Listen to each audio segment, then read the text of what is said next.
How are they this morning? Not too bad.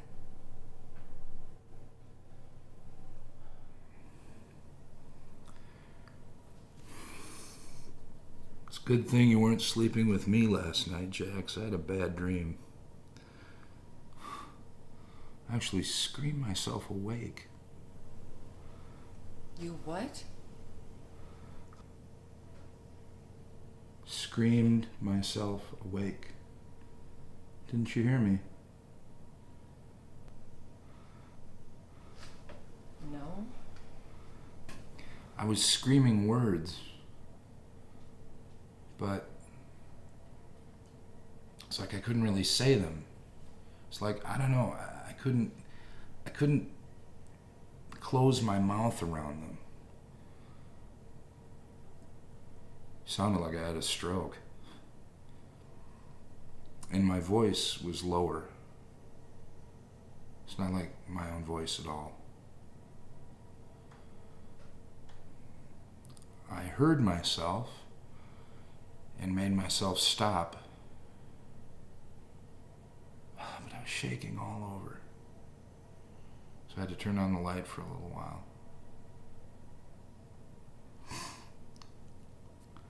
Tried to pee, but couldn't.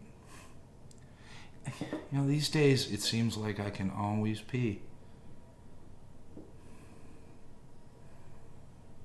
But not this morning at 2:47.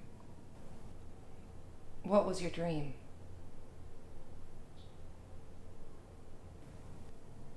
I don't think I want to tell you.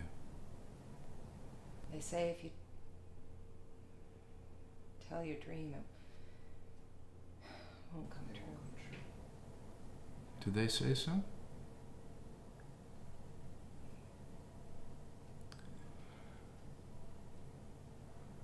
I dreamt it was morning, and I came down into the kitchen. It was Saturday morning. It was just like this. Only you weren't up yet. I'm always up before you on Saturday. I know, but this was a dream. But it was like this. The sun was shining in.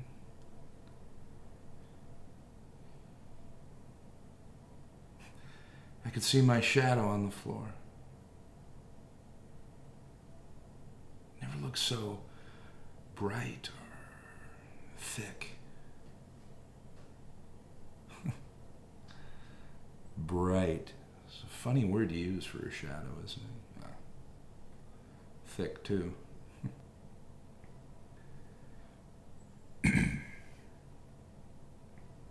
I crossed to the window and I looked outside and I saw that there was a dent in the side of the Freedman's Volvo. And I knew somehow that Frank had been out drinking again, and that the dent happened coming home.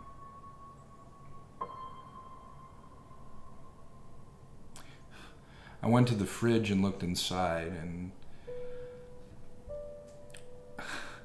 I saw a plate of deviled eggs with a piece of saran wrap over them.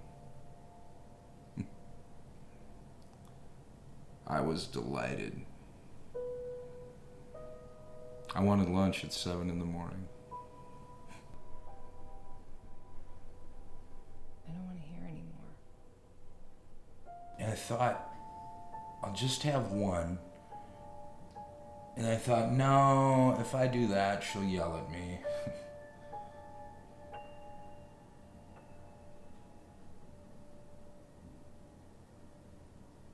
Then the phone rang.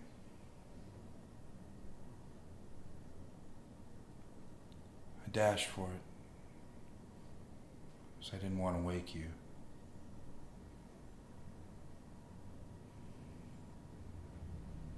Here comes the scary part. You want to hear the scary part?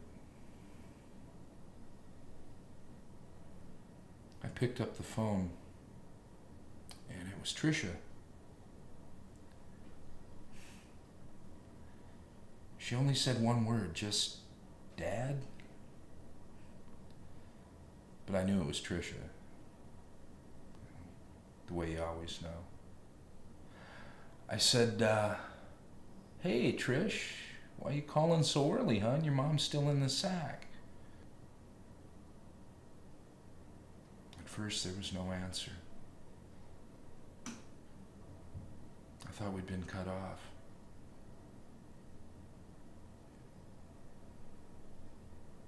Then I heard this whispering, whimpering sounds.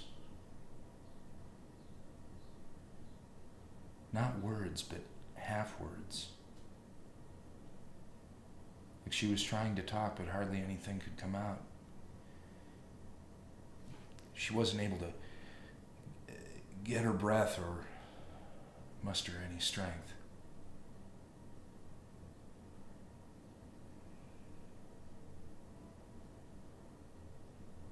Then Trish said something like Lee's or least. But in the dream, I knew it eliding. Eliding? Is that the word? Eliding the first syllable. And I knew that what she was trying to say was police. I asked her about the police, what she was trying to say about the police.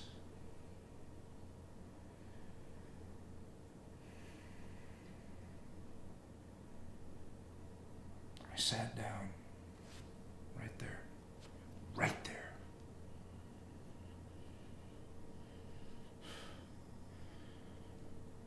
There was more silence. A few more of those half words, those whispered half words. She's making me so mad doing that. I thought, drama queen, same as it ever was.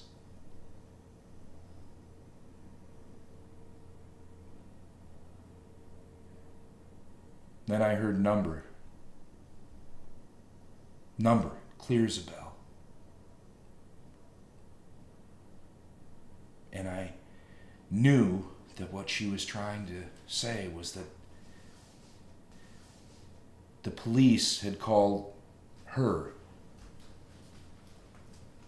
because they didn't have our number.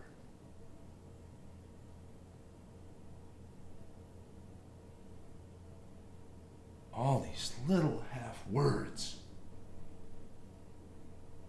She wouldn't speak up.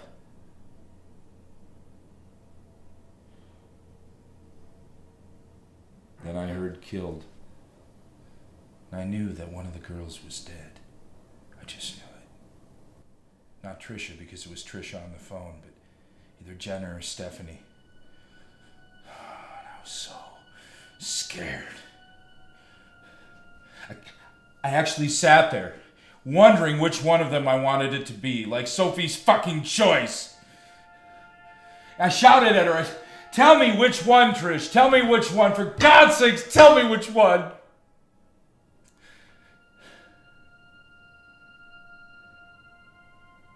But only then. The real world started to bleed through. Always assuming there is such a thing.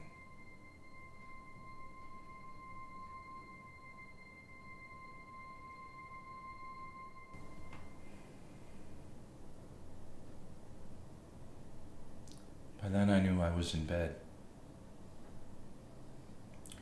And I could hear this low voice, not like my own at all, like a stranger's voice. And it couldn't put the corners on any of the words that it was saying. Ili-itchin, Ili-itchin-ish.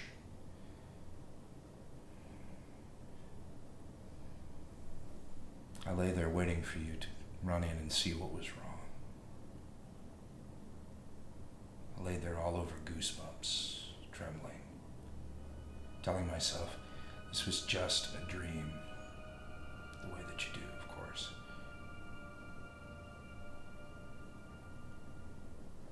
But also thinking how real it was, how marvelous in a horrible way.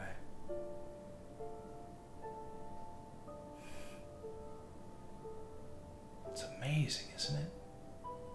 How deep imagination goes. A poet, one of the really good ones, that's the way he must see his poems. Everything so detailed.